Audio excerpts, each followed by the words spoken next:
యేసుక్రీస్తు నామములో అందరికీ కూడా శుభవందనాలు తెలియజేస్తూ ఉన్నాను. మా ప్రేమ అమృతం కార్యక్రమాన్ని చూస్తున్నటువంటి ప్రతి ఒక్కరికి కూడా యేసుక్రీస్తు నామములో మీ అందరికీ శుభవందనాలు తెలియజేస్తూ ఉన్నానండి. ఈ రెండవ మారు దేవుడిచ్చినటువంటి సమయాన్ని బట్టి దేవుని నామానికి కృతజ్ఞతాస్తుతులు చెల్లించుకుంటూ, పరిశుద్ధాత్మ దేవుని సహాయం కోరుకుంటూ చిన్న ప్రార్థన చేసుకుందామండి. ప్రేమగల తండ్రి, కృపగల దేవ, పరిశుద్ధుడా, నీకు వందనాలు, స్తోత్రాలు చెల్లిస్తూ ఉన్నాను తండ్రి. ఈ సమయములో ప్రభువా, నీ నామమును బట్టి మోక్ష మార్గం టీవీ ఛానల్ ముందు నన్ను నిలబెట్టి నీ మాటలు అందించడానికి, మిగిలినటువంటి సాక్ష్యము కూడా చెప్పటానికి నీవు నాకు ఇచ్చిన సమయాన్ని బట్టి నేను స్తుతిస్తూ ఉన్నాను. ఈ అవకాశాన్ని బట్టి నేను స్తుతిస్తూ ఉన్నాను. ఈ స్థలంలో నిలబడి నీ పక్షాన ప్రభువా, నేను చెప్పుచున్నటువంటి ప్రతి ఒక్క మాటను ఆశీర్వాదకరంగా, దీవెనకరంగా మార్చండి. వినిచున్నటువంటి బిడ్డలకు ఆదరణకరంగాను, ధైర్యమునిచ్చేటువంటి విధముగాను, వారి జీవితాలకు మేలు కలిగించేటువంటి విధముగాను, వారి కుటుంబాలను ఆశీర్వదించేటువంటి విధముగాను నా మాటలు ఉండినట్లుగా నా నోటికి బొరగా ఉండి మీరే మాట్లాడి మీ నామానికి మాత్రమే మహిమ తెచ్చుకోమని యేసు నామములో అడిగి వేడుకొనుచు నామ తండ్రి, ఆమేన్. హల్లెలూయా. ప్రభు నామమునకు మహిమ కలుగును గాక. ఆమేన్. హల్లెలూయా. వాక్యాన్ని చదువుకుందామండి.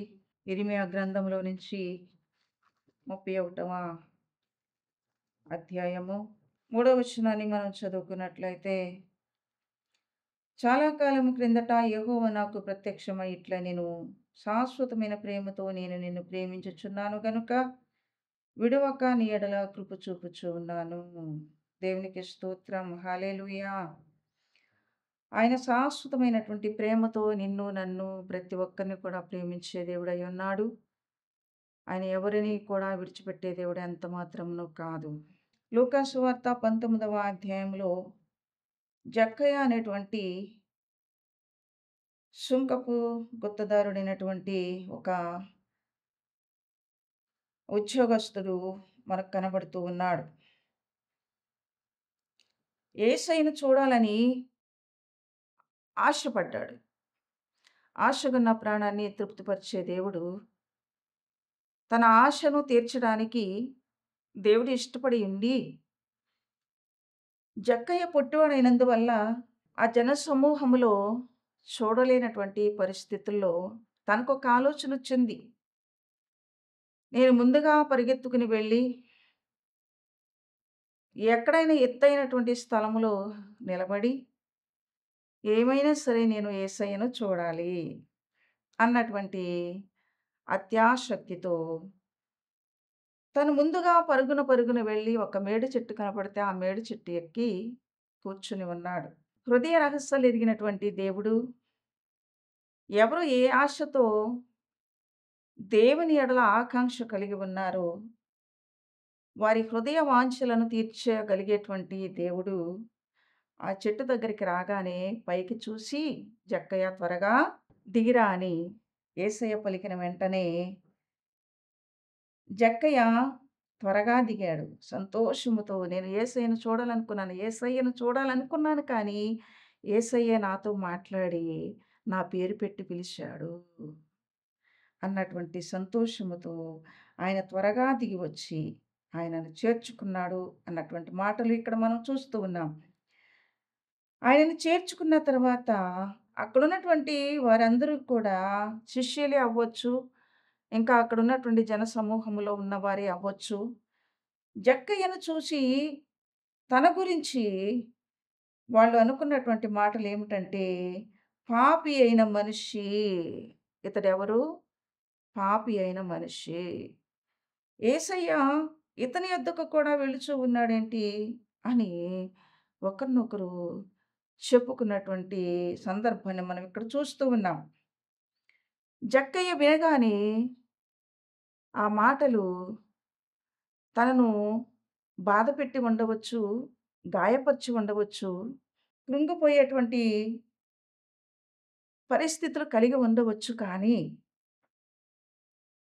జక్కయ్య అన్నటువంటి మాటలను మనం గూడా ఇక్కడ వింటే, జక్కయ్య నిలువబడి అంటూ ఉన్నాడు, ఇదిగో ప్రభువా! నా ఆస్తులు సగము బీదలకిచ్చుచున్నాను. నేను ఎవని యొద్దనైనను అన్యాయంగా దేనినైనను తీసుకొనిన యెడల అతనికి నాలుగంతలు మరలా చెల్లింతునని ప్రభువుతో చెప్పెను. దేవుని స్తోత్రం. హల్లెలూయా! ఈ జక్కయ్య వీరందరి దృష్టిలో ఒక పాపి.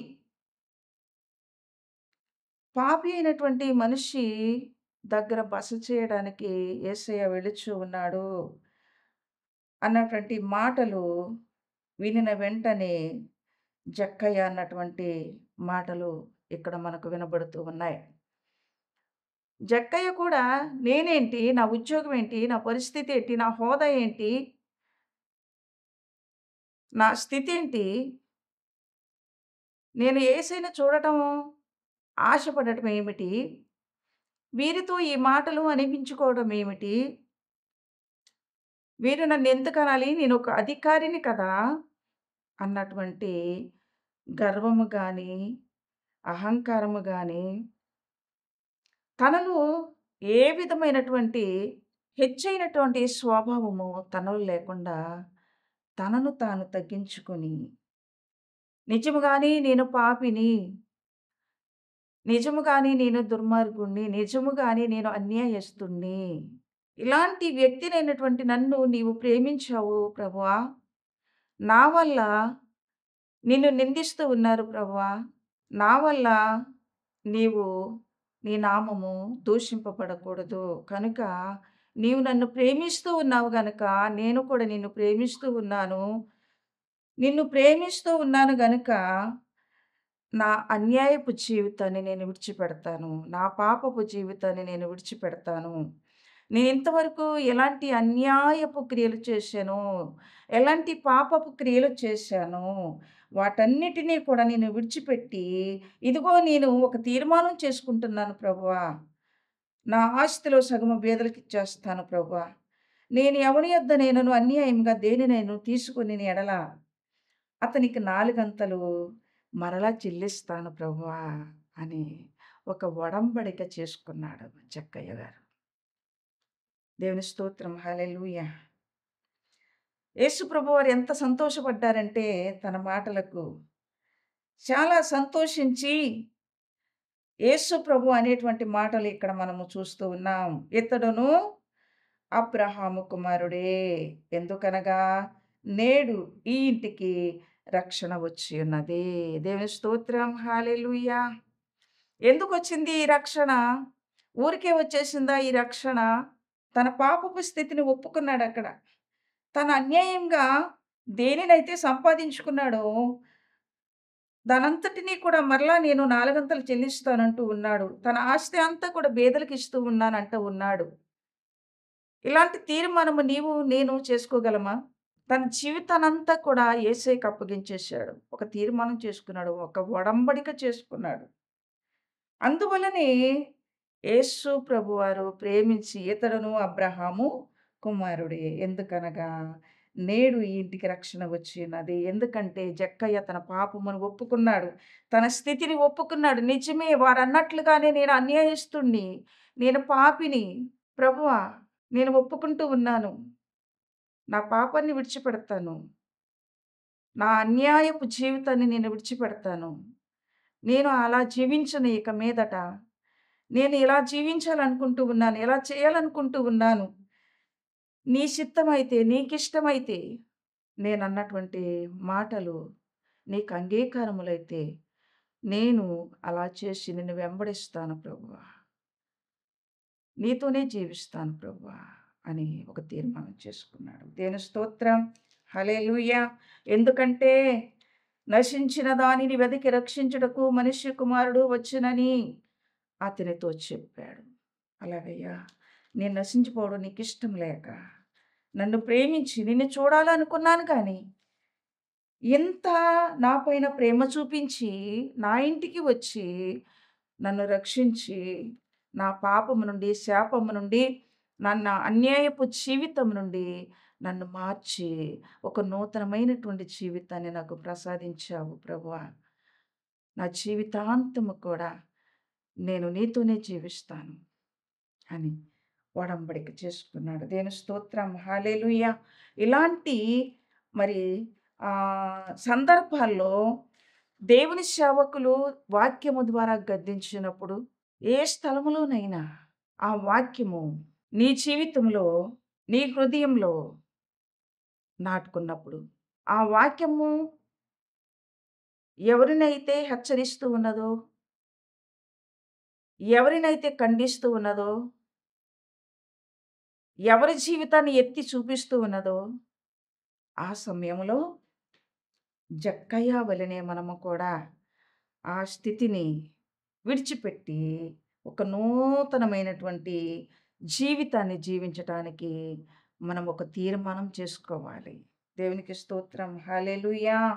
మరొక వాక్యాన్ని మనం చూసుకుంటే, లూకా సువార్త 12వ అధ్యాయము 16వ వచనంలో ఉపమాన రీతిగా యేసు ప్రభువారు ఒక మాట చెబుతూ ఉన్నారిక్కడ. ఏమనుకున్నాడు ఈ ధనవంతుడు? అనుకుంటూ ఉన్నాడు, నా ప్రాణంతో ఇలా చెప్తాను. ఎలా చెప్తాను? విస్తారమైన ఆస్తి నీకు నేను సమకూర్చబడి ఉంచాను. సుఖించుము, తినుము, త్రాగుము, సంతోషించుమని చెప్పుకుందును అనుకున్నాడు. అయితే దేవుడు వెర్రివాడా, ఈ రాత్రి నీ ప్రాణమును అడుగుచున్నారు. నీవు సిద్ధపరచినవి ఎవరి వగునని అతనితో చెప్పెను. మన ఆలోచనలు ఎలా ఉన్నాయి? మన తలంపులు ఎలా ఉన్నాయి? అత్యాశతో మనము ఏవేవో ఆలోచనలు ఆలోచించకుండా,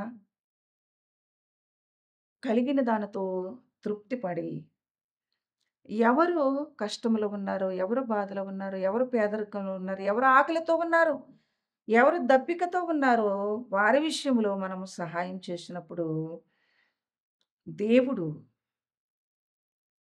కనికరించి మన ప్రాణాత్మ దేహములకు ఆరోగ్యమిస్తాడు.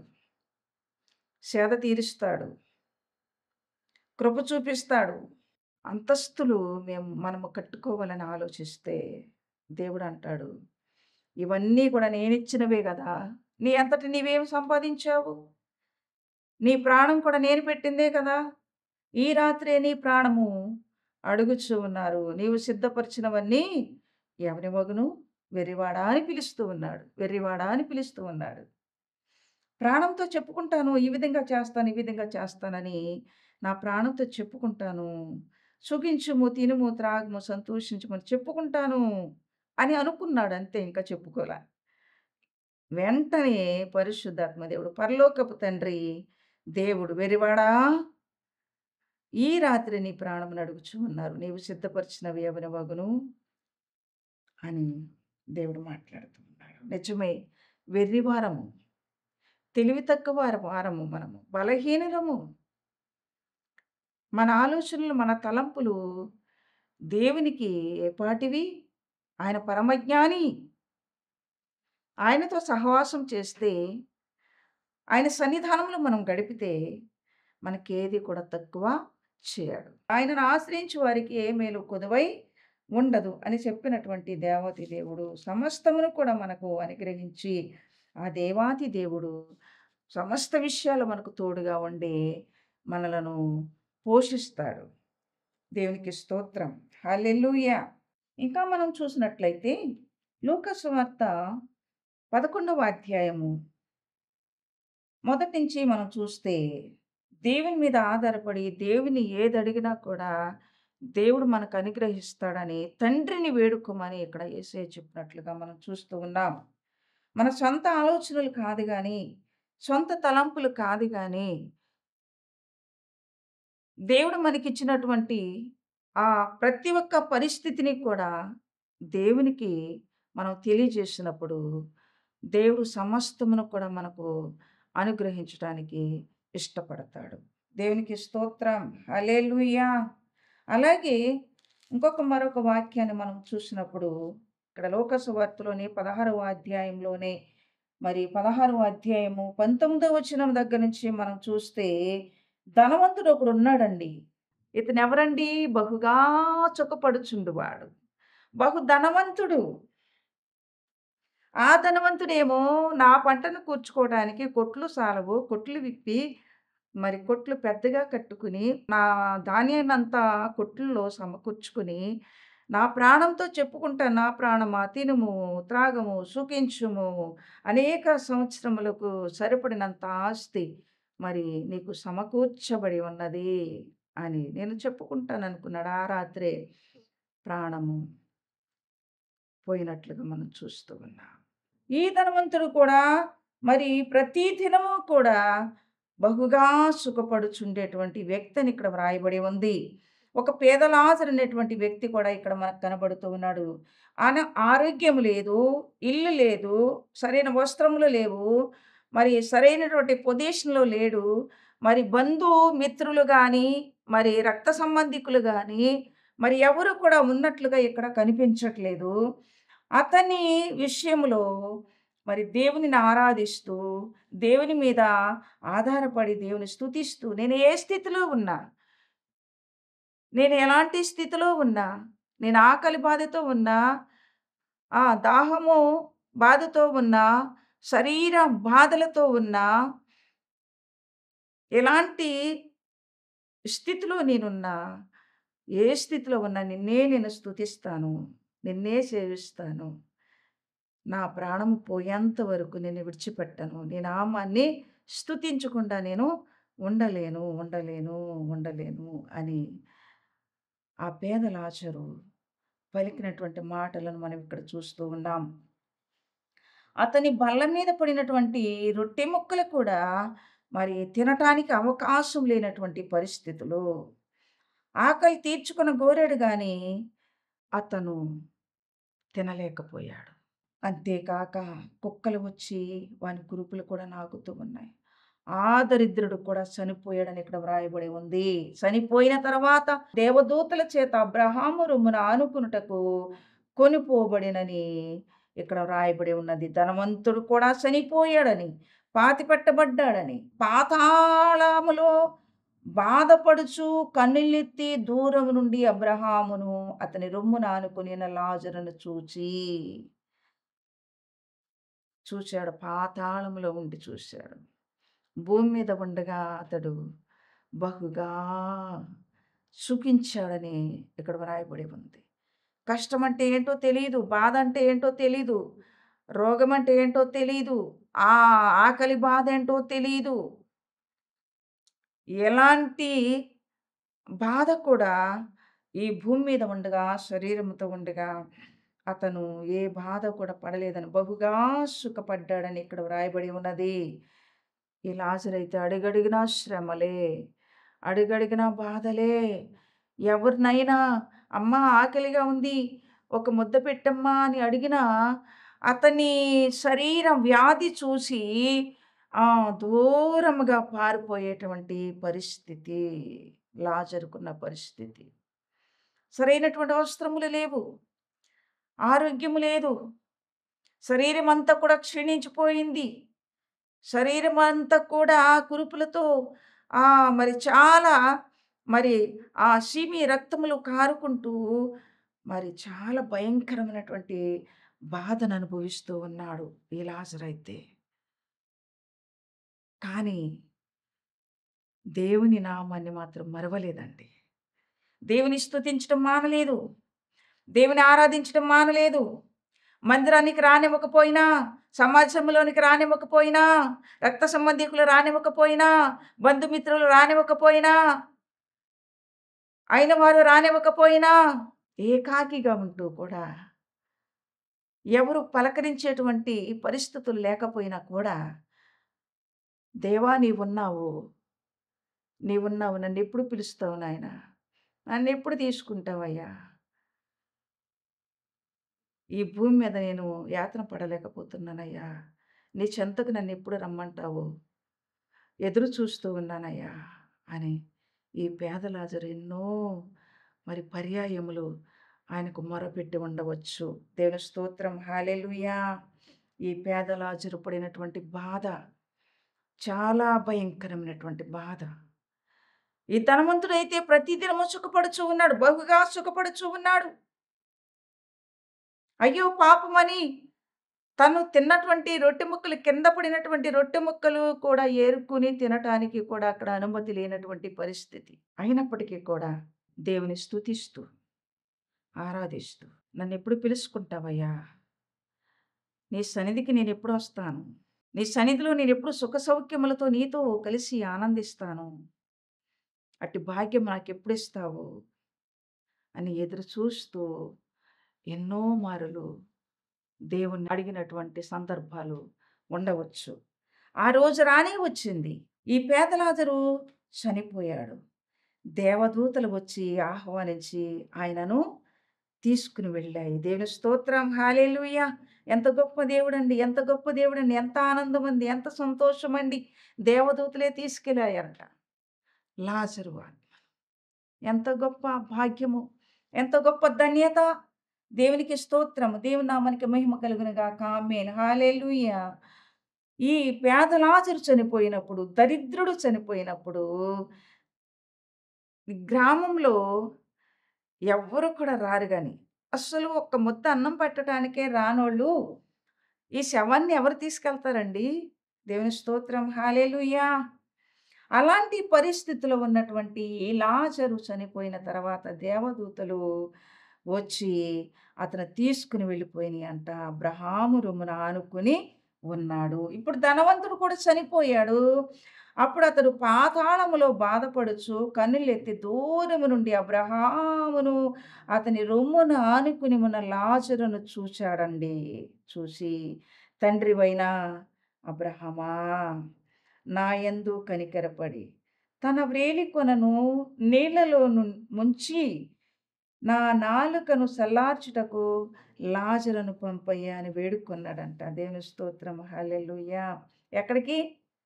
అబ్రహాము రొమ్మున ఆనుకుని ఉన్నటువంటి లాజరును ఎక్కడ? పాతాళములో ఉన్నటువంటి ధనవంతుని దగ్గరకు రమ్మంటూ ఉన్నాడు. పంపించమని పర్మిషన్ అడుగుచూ ఉన్నాడు. దేవునికి స్తోత్రం, హల్లెలూయా!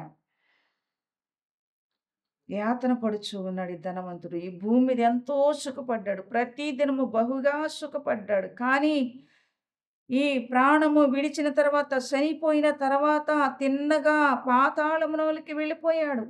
పాతాళంలోనికి వెళ్ళిపోయి యాతన పడుచూ ఉన్నాడు. యాతన పడుచూ ఉన్నాడు. ఈ అగ్ని జ్వాలలో యాతన పడుచున్నానయ్యా, కేకలు వేచి చెబుతూ ఉన్నాడు.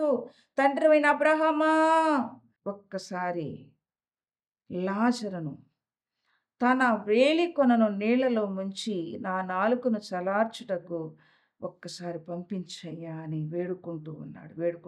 కేకలు వేసి చెబుతూ ఉన్నాడు. ఒక్కసారి జ్ఞాపకం చేసుకో, భూమి మీద నువ్వు ఎలాగ ఉన్నావో, ఎంతమంది సేవకులొచ్చి వాక్యము బోధించారో, ఎంతమంది మరి బోధకులొచ్చి నీకు బోధించారో, నీ ప్రవర్తన సరి చేసుకోమని, నీ స్థితిని మార్చుకోమని, నీ హృదయాన్ని సరి చేసుకోమని, నీ జీవితాన్ని సరి చేసుకోమని ఎంతమంది చెప్పి ఉంటారో, నా బోధకుల మాట నీవు వినలా, వినలా, వినలా, వినలా. నీవు భూమి మీద ఉండగా ఇదే చాలనుకున్నావు, ఇదే జీవితం అనుకున్నావు, ఇదే సొంతం అనుకున్నావు, ఇదే ఆనందం అనుకున్నావు, ఇదే సంతోషం అనుకున్నావు. నా జీవిత కాలం అంతా కూడా నాకే బాధ రాదనుకున్నావు కదా! ఒక్కసారి జ్ఞాపకం చేసుకో. నీ స్థితిని ఒక్కసారి జ్ఞాపకం చేసుకో. నీవెందుకు ఇలాంటి యాతన పడుచున్నావో ఒక్కసారి జ్ఞాపకం చేసుకో అని అబ్రహాం గారు చెప్తున్నారు. ఈ మాటలు వింటున్నటువంటి వారు ఎవరైనా సరే, ఈ మాటలు విన్న తర్వాత నీ జీవితాన్ని తప్పనిసరిగా నీవు మార్చుకోవలసిందే. లేకపోతే మనకి ఏ గతి పడుతుందో, ధనవంతుడికి ఏ గతి పట్టిందో ఊహించలా. ఊహించము మనము. ఇదే జీవితం అనుకుంటాం. ఇది చాలనుకుంటాం. ఇదే సంతోషం అనుకుంటాం. ఇదే ఆనందం అనుకుంటాం. తర్వాత ఏం జరుగుతుందో మనము ఊహించలేము. ఇక్కడ సామెతలు గ్రంథంలో కూడా ఆ ధనవంతుడు కేకలు వేసినట్లుగానే ఇక్కడ కూడా ఈ మాటలు కూడా మనము చదువుకుంటే అలాంటి పరిస్థితిలో ఉన్న వాళ్ళు ఈ భూమి మీద ఉండగానే లాజరు వలె మనము ఆ స్థానాన్ని సంపాదించుకోవాలని ఇక్కడ వాక్య భాగం మనం తేటతెల్లంగా మనతో మాట్లాడుతూ ఉన్నది. ఇక్కడ చదువుతూ ఉంటే 5వ అధ్యాయం సామెతల గ్రంథం 5వ అధ్యాయం 12వ వచనము ద్వారా మనతో మాట్లాడుచూ ఉన్నటువంటి మాటలను మనం పరిశీలన చేసుకుందాం. అయ్యో! ఉపదేశము నేనెట్లు త్రోసివేసితిని. నా హృదయము గద్దింపునెట్లు తృణీకరించెను. నా బోధకుల మాట నేను వినకపోతిని. నా ఉపదేశకులకు నేను చెవియొగ్గలేదు. నేను సమాజ సంఘముల మధ్య నుండినను ప్రతి విధమైన దౌష్ట్యమునకును లోబడుటకు కొంచెమే ఎడమాయెను అని నీవు చెప్పుకొనుచు మూలుగుచునుందువో. దేవునికి స్తోత్రం. హల్లెలూయా! ఈ మాటలు మనం చదివినప్పుడు ప్రియ దేవుని బిడ్డలారా, ధనవంతుడు అంటూ ఉన్నాడు, అయ్యో! ఉపదేశము నేనెట్లు త్రోసివేసితిని. నా హృదయము గద్దింపునెట్లు తృణీకరించాను. నా బోధకుల మాట నేనెట్లు వినకపోతిని. నా ఉపదేశకులకు నేనెట్లు చెవియొగ్గలేదు. సంఘముల మధ్యనే ఉన్నాను. దేవుని బిడ్డల మధ్యలోనే తిరిగాను. దేవుని ఎరగనటువంటి వాడేమీ కాదు. వాక్యమును ఎరగనటువంటి వాడేమీ కాదు. బోధకులను ఎరగనటువంటి వాడేమీ కాదు. సమాజ సంఘముల మధ్యలోనే ఉన్నాడు. బోధకుల మాటలు వినిపిస్తూనే ఉన్నాయి. కానీ ఈయన త్రోసివేశాడంట, తృణీకరించాడంట, వినలేదంట, చెవియొగ్గలేదంట.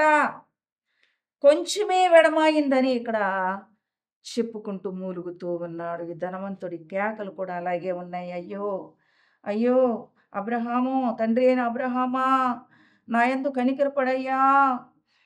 తన వ్రేలి కొనను నీళ్లలో ముంచి నా నాలుకను సలార్చుటకు లాజరును పంపయ్యా, ఒక్కసారి పంపయ్యా. నేను ఈ అగ్ని జ్వాలలలో యాతన పడుచున్నానయ్యా అని కేకలు వెచ్చి చెబుతూ ఉన్నాడు అబ్రహాం గారు. అందుకు నీ జీవిత కాలమందు నీకిష్టమైనట్లుగా నీవు సుఖమును అనుభవించావు. అలాగుననే లాజరు కూడా కష్టపడి మరి కష్టాలు అనుభవించాడు. ఒక్కసారి జ్ఞాపకం చేసుకో. ఒక్కసారి జ్ఞాపకం నువ్వు ఆ స్థితిలో ఉండటానికి కారణం ఎవరు? నీవే. లాజరు ఈ స్థానంలో ఉండటానికి కారకులు ఎవరు? తన భక్తి జీవితం. ఒక్కసారి జ్ఞాపకం చేసుకో అయ్యా. అక్కడి వారు ఇక్కడికి, ఇక్కడి వారు అక్కడికి రావటానికి కుదరదయ్యా. వచ్చే అవకాశాలు లేవు అని చెప్పాడు. చెప్పినప్పుడు ఇతడు అంటూ ఉన్నాడు మళ్ళీని, అతడు తండ్రివైన అబ్రహామా అలాగు అనవద్దు. మృతులలో నుండి ఒకడు వారి యొద్దకు వెళ్ళిన ఎడల వారు మారు మనసు పొందుదురని చెప్పాను. ఈయన అంటున్నాడు, తండ్రి అలాగైతే నాకు 5గురు సహోదరులున్నారు. వారును ఈ వేదనకరమైన స్థలమునకు రాకుండా వారికి సాక్ష్యం ఇచ్చుటకై నా తండ్రి ఇంటికి వారిని పంపవలెనని నిన్ను వేడుకుంటూ ఉన్నానయ్యా అని అబ్రహాం గారితో చెప్పినప్పుడు అందుకు అబ్రహాము గారు అంటూ ఉన్నారు, వారి యొద్ద మోషేయు ప్రవక్తలను ఉన్నారు. వారి మాటలు వినవలెనని అతనితో చెప్పగా అతడు, తండ్రివైన అబ్రహామా అలాగుననవద్దు. మృతులలో నుండి ఒకడు వారి యొద్దకు వెళ్ళిన ఎడల వారు మారు మనసు పొందుదురని చెప్పాను. అందుకు అతడు మోషేయు ప్రవక్తలను చెప్పిన మాటలు వారు వినని ఎడల మృతులలో నుండి ఒకడు లేచినను వారు నమ్మరని అతనితో చెప్తూ ఉన్నాడు. అవకాశాలు లేవిక.